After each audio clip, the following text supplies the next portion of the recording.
Hi everyone, I'm Marissa Frosch from Amphibian Press, and today I'm here with Cassie Dandridge Selleck. I forgot to ask you how to pronounce your name before we started. um, and she's the author of the best-selling book, The Pecan Man, and we'll talk about that one first. So, hi Cassie. Hey, Marissa. I'm so excited to have you on here. I just read the description for Pecan Man, and it sounds like a really important book. Do you want to tell us a little bit about it? Yeah, it has been a real journey for me, both in writing the novel um, and having it be so successful. Um, I grew up in a time of great change in the country. I was in fifth grade before the first African American child came to our school. So that sort of theme has always been prevalent in my life, this recognition of the disparity between people of color and whites in America. And so as I started the novel, I I didn't really have a plan in mind or an agenda, but those themes sort of inserted themselves. And so I think it has just really connected with, um, especially my age group who went through this time of a time when many whites had maids in their home, housekeepers of color in their home, and this sort of evolution of learning that our perspective is different than theirs. And when you see something through someone else's eyes, suddenly your perspective changes. And so that was the sort of the theme of the Pecan Man, without getting into the details of the story yet. Um, so in the story, um, you have a white woman and she's single. Do you go into how she ends up being single, or like I don't Yes. know if did the husband Yes, leave or? uh, and when I started writing the story, um, I had just seen this old man riding a bicycle, and so I live in the country, and we have long drives to get to anything. Our county has no fast food, no Walmarts, no anything. So long drives. So I had my little wheels were spinning, and I knew when I got home and when I sat down to write the first of the story, it was going to be an elderly white woman telling the story in traditional storytelling fashion, sitting on her front porch, telling this story about why the Pecan Man, who was a homeless black man she hired to mow her lawn, why he died in prison. I didn't know any of the details when I started writing it, but I knew that that would be it, and she would be telling the story. And she is a widow. She is a recent widow, and um, what because she was from an era where the woman, college degree or not, was her husband's helpmate. Um, this sort of suddenly being widowed with no children changed her. It was a paradigm shift for her. She started doing things for herself. She had always done the right thing the right way in the South to make her husband successful. Hmm. And suddenly she made her own decisions. There was no one guiding those decisions. And so when this horrible thing happens to her maid's daughter, suddenly she's making decisions on her own based on these people that she loves. So yes, was widowed, and that is discussed a little bit. Yeah. Hmm. Um, so because I was wondering why she decided to tell the story, I guess, because it says 25 years after the fact, and I wondered why it took her so long to get there. But I wasn't even thinking, it's kind of interesting because now things are so different that you forget how different a woman's role was, especially in a marriage back then. Yes. So how was that exploring that, like her, I guess, almost her freedom? Yes. And her evolution, Yeah. her personal evolution and her personal um, self awareness and growth.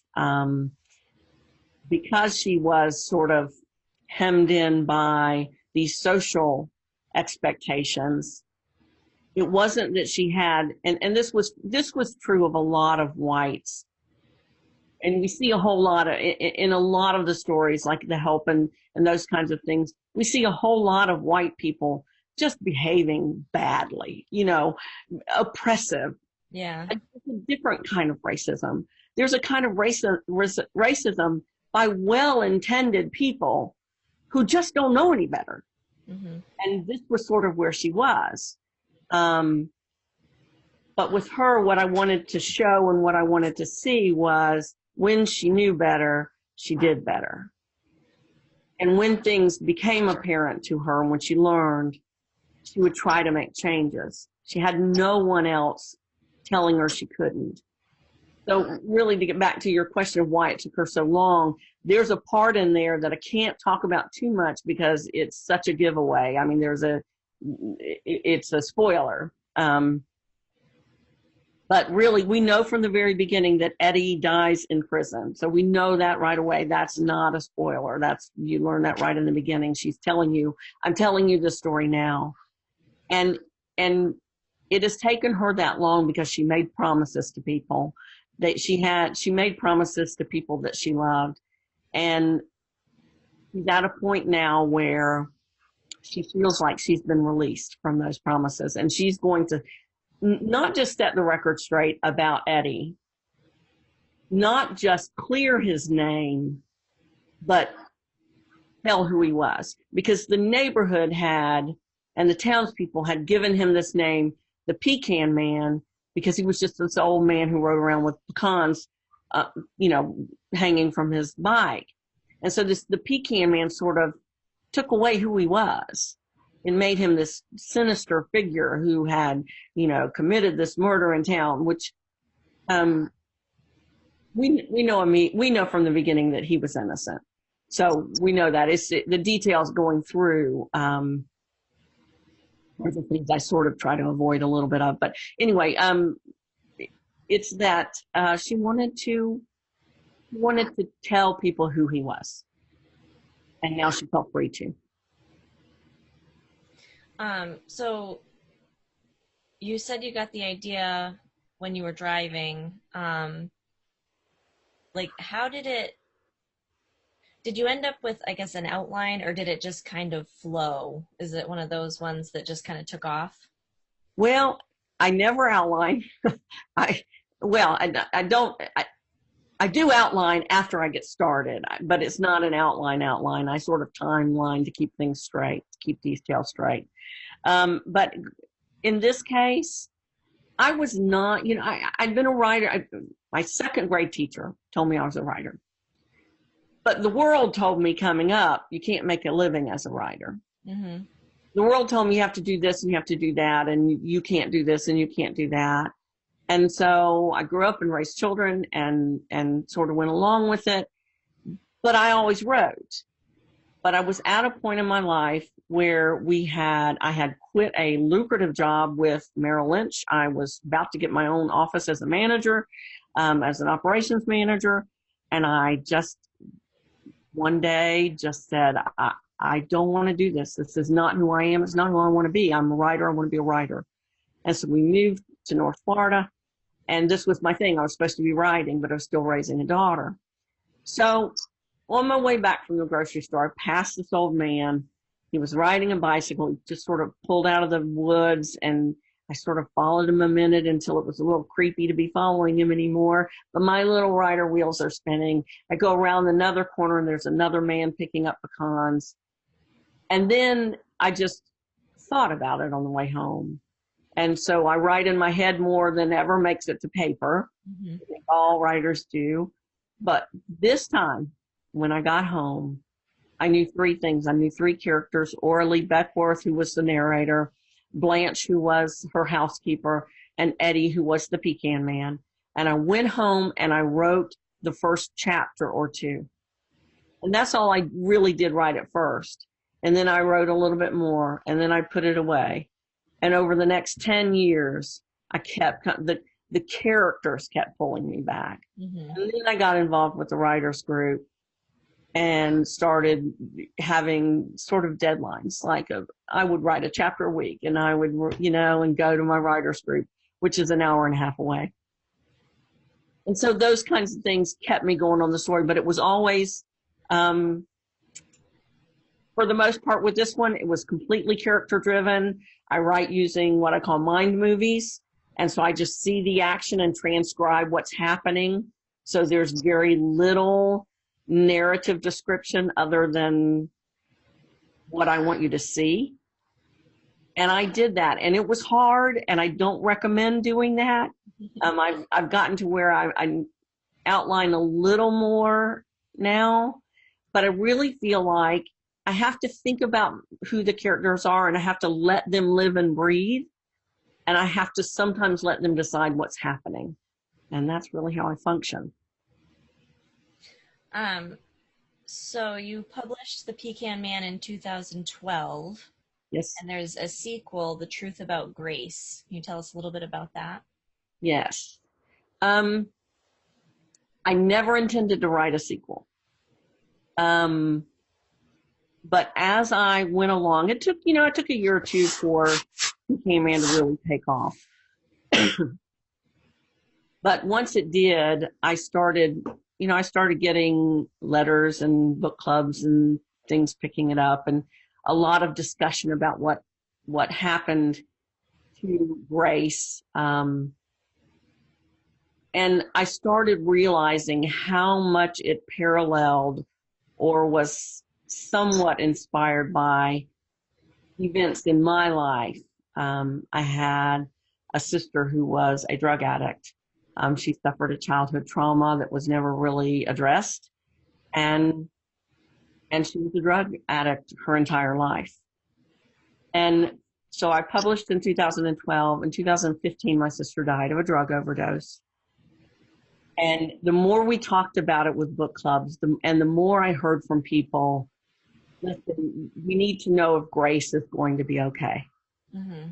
And this was the burning question was the character Grace, the little girl who was raped as a child, is she going to be okay? And I kept answering them, I don't know. In my family, at this point now, I have lost 4 people to drug overdoses, 4 immediate family members. And I was not raised in a family that was, we were decidedly middle class, educated people. I've lost a nephew, sister, niece, and now a stepdaughter. Just recently, a week or so ago. I'm sorry. Thank you. Hi. It has been it is such an epidemic now. It is so prevalent that there is not a book club I talk to who doesn't have someone in there who says, I'm going through this too. Mm-hmm. And so I feel like the more I speak about it, the more I need to speak about it.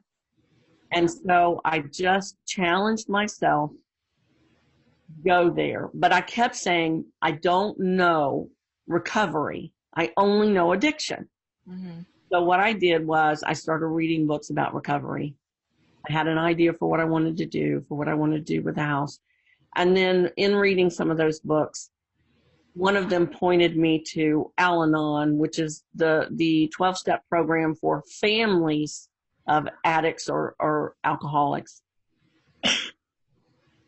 And I started attending, and I started learning more about what recovery might look like. Mm-hmm. Not lucky. Because I wanted there to be some hope for Grace. And so I started writing The Truth About Grace, and the more I went, the harder it got, because there were so many parallels to what happened within my family and the dynamic between the sisters. Grace had an older sister, Patrice, and there was this dynamic of, you have this family member who's just creating havoc in the family. Mm-hmm. And just making a real mess, but everybody loves her. And you're the one who cleans up all the messes.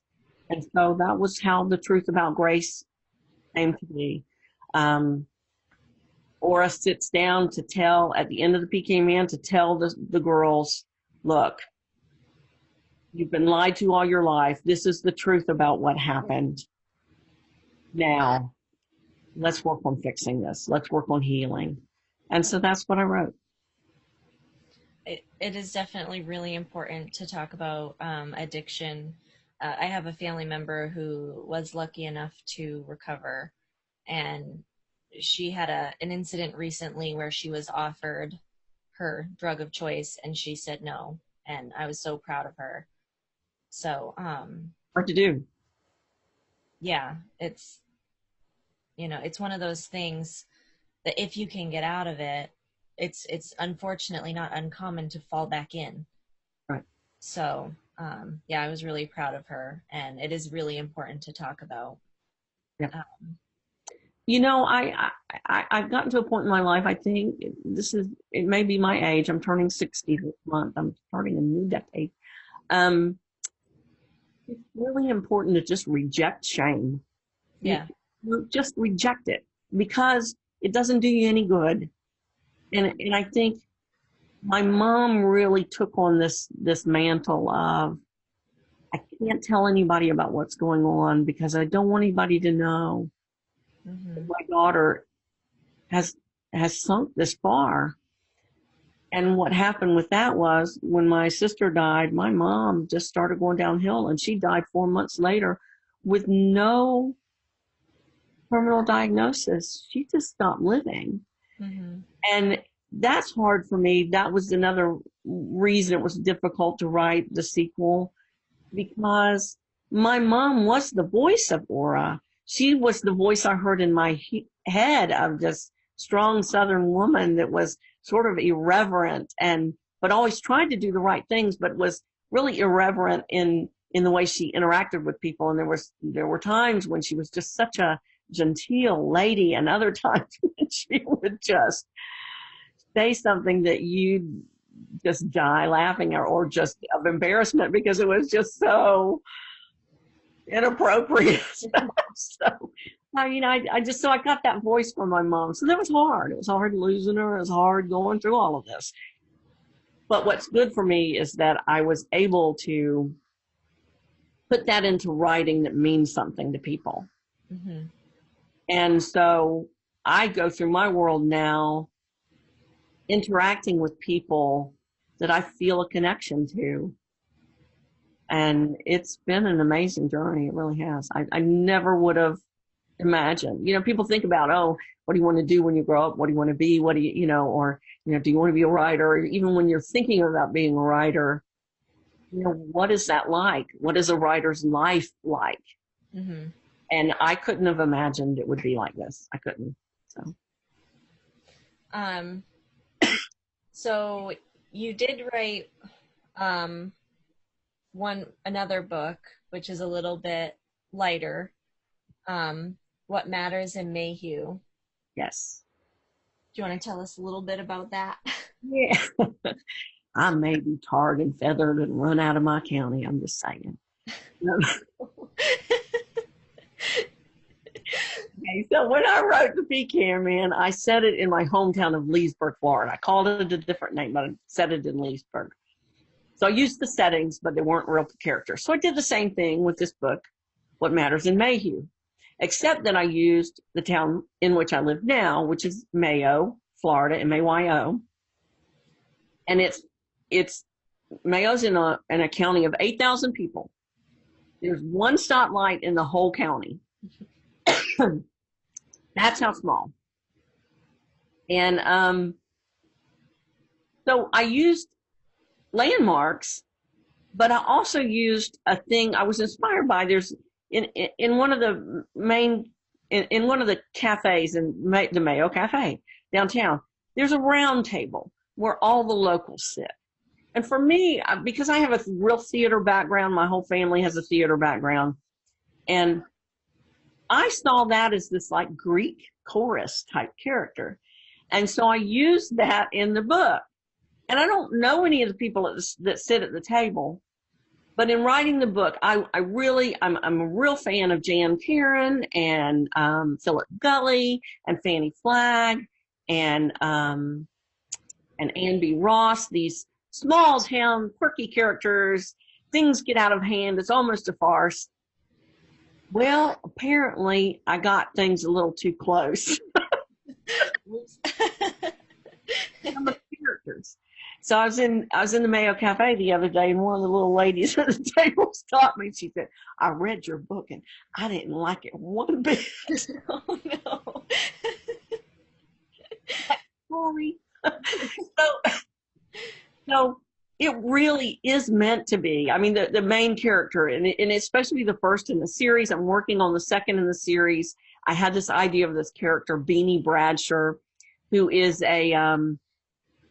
inspired by another character I used to see when I was a child, who rode a bicycle, but she always had on these like Dale Evans type outfits. And so I just sort of amped that up into almost a caricature.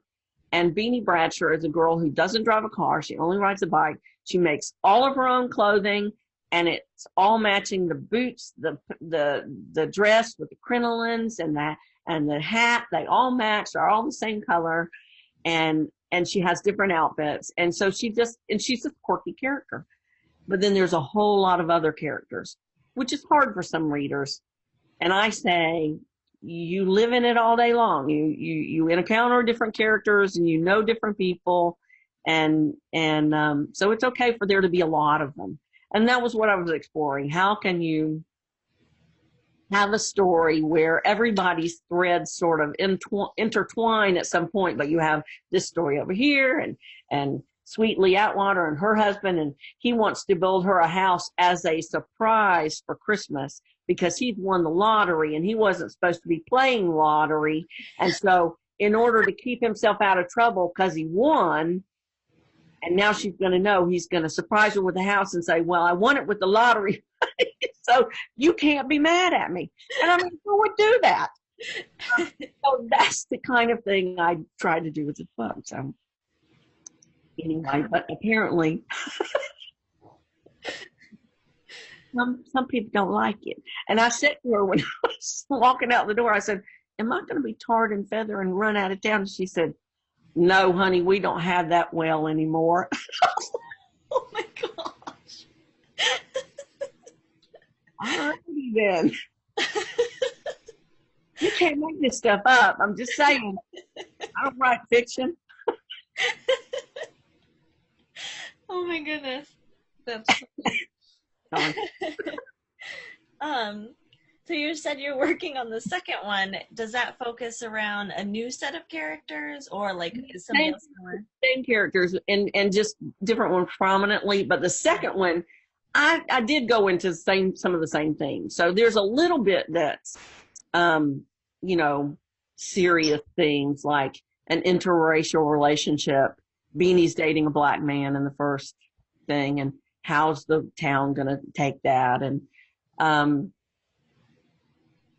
in the second one, it's tentatively called the Mayhew Junction, because the town is called Mayhew Junction, the Mayhew Junction Historical Society.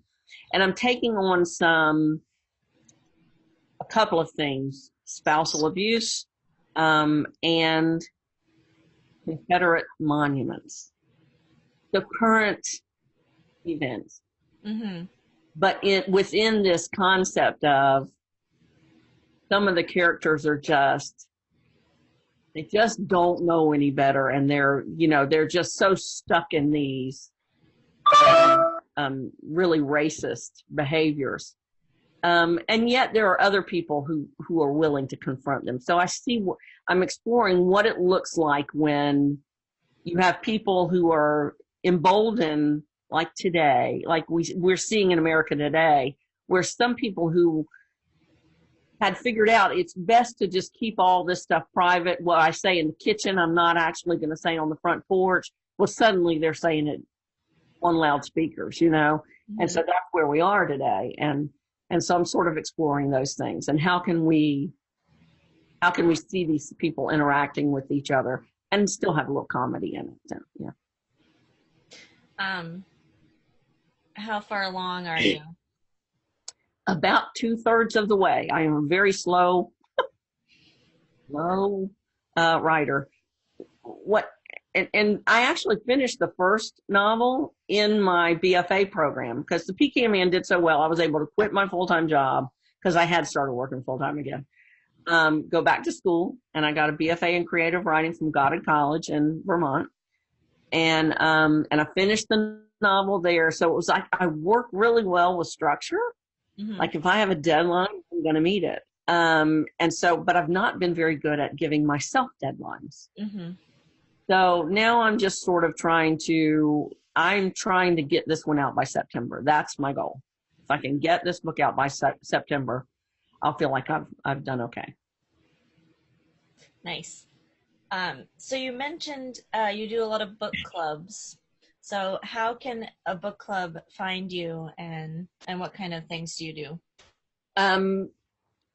If they're fairly local in Florida, like I'll go 2 hours. I just went down to Brooksville to attend personally. I like to go personally to some of the book clubs because some of these ladies, I mean, it's just, especially in the South, you just have, they have these, they'll do a theme. So there's always like pecan pie or, just something to go with the Pecan Man, because that's the one most people are reading and doing for book clubs. But for the most part, I have a website, CassieDandridgeSelleck.com. I have a Facebook page for the Pecan Man. I have a blog for the Pecan Man. I never expected to publish more than one book, so everything I put under the Pecan Man. So people have not found it difficult, and I make myself accessible. In fact, I'm pretty sure I have my email address in my books. I want them to be able to get a hold of me. So if you Google me, you can get almost right immediately to me. And I have on my Facebook page and on my website and on my blog that I'm willing to do. I have places where I have questions for book clubs, but also that I'm willing to do virtual visits. And people just contact me every week. I mean, I do at least one a week. I also have gone to a couple of classrooms. The novel has done really well in high school classrooms. It's short. The language is not, like To Kill a Mockingbird was my favorite book. And it's done a lot in the, I just lost my thing. Hang on just a second. I was heavily inspired by To Kill a Mockingbird. It's my favorite book growing up, and it's done a lot in classrooms. But the language has gotten tough to deal with in a classroom setting. So I had a couple of teachers who have done this, and I'll work with them. And if a teacher does my book in their classroom, if they're within a state around, I'll go. I think it's important to have these discussions with teenagers and let them ask questions and let them sort of interrogate their own perspective. So, but that's what I've been doing with book clubs as well. It's just doing a virtual visit with them at their meeting when they're discussing the Pecan Man. And so they can ask me any question they want to, and I'll answer it. They can discuss first and see what they say, and then I'll tell them. But for the most part, I'm a writer who says, whatever your experience is that you bring to this reading, I'm going to say, yeah, you're right. I leave things open enough that they can discuss without me having to say, no, I meant this, or yes, Mm-hmm. So we have these open and frank discussions, and they've been real popular because of the subject matter. People are willing to go there, Mm-hmm.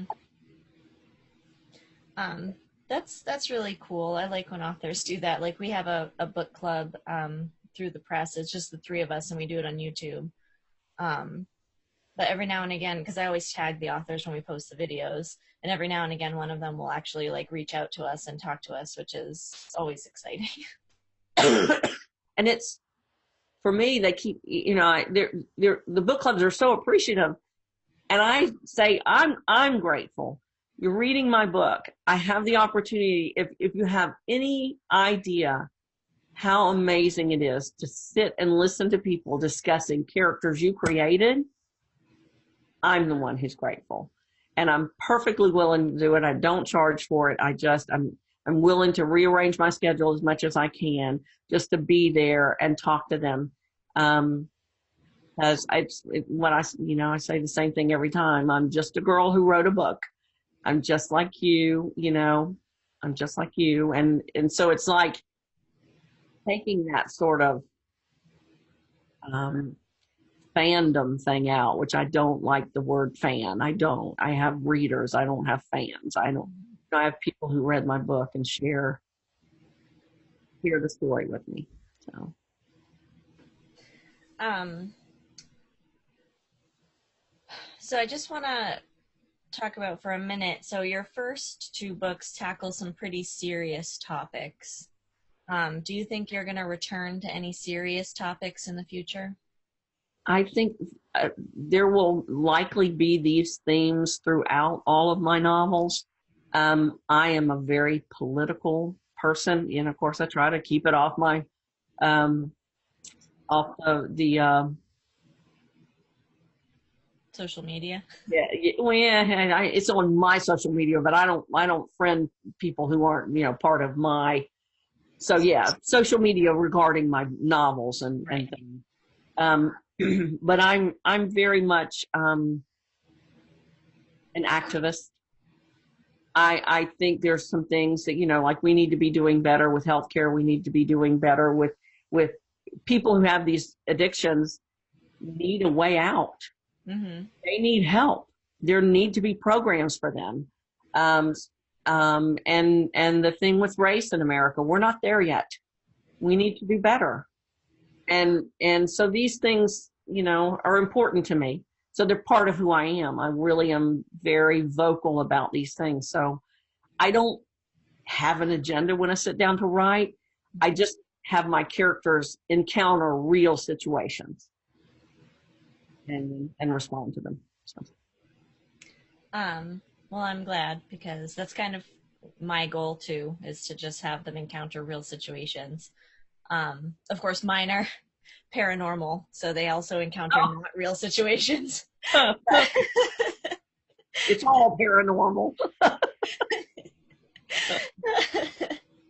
But I try to put the real situations in there too. Yeah, the human things, yeah. Yeah. So you mentioned you have a website and everything. Just real quick, all the places people can find you online. CassieDandridgeSelleck.com. thepecanman.wordpress.com. On Facebook, there is a page for The Pecan Man. There is a page for Obstinate Daughters Press, which is a hybrid press that my obstinate daughters and I, are just in the startup phases. And it's mainly to have an imprint for my books and also to help others, authors self-publish. And so Obstinate Daughters comes from, it's sort of a play on The Optimist's Daughter by Eudora Welty. But it's also this idea that every gain that women in America or across the world have made in this world that men have taken for granted has come about because someone's obstinate daughter says, yes, I can. Mm-hmm. So that's sort of that theme. So that's on there. And then I also have an author page on Facebook, Cassie Dandridge Selleck, author. And I have an author page on Amazon. Awesome. Thank you so much.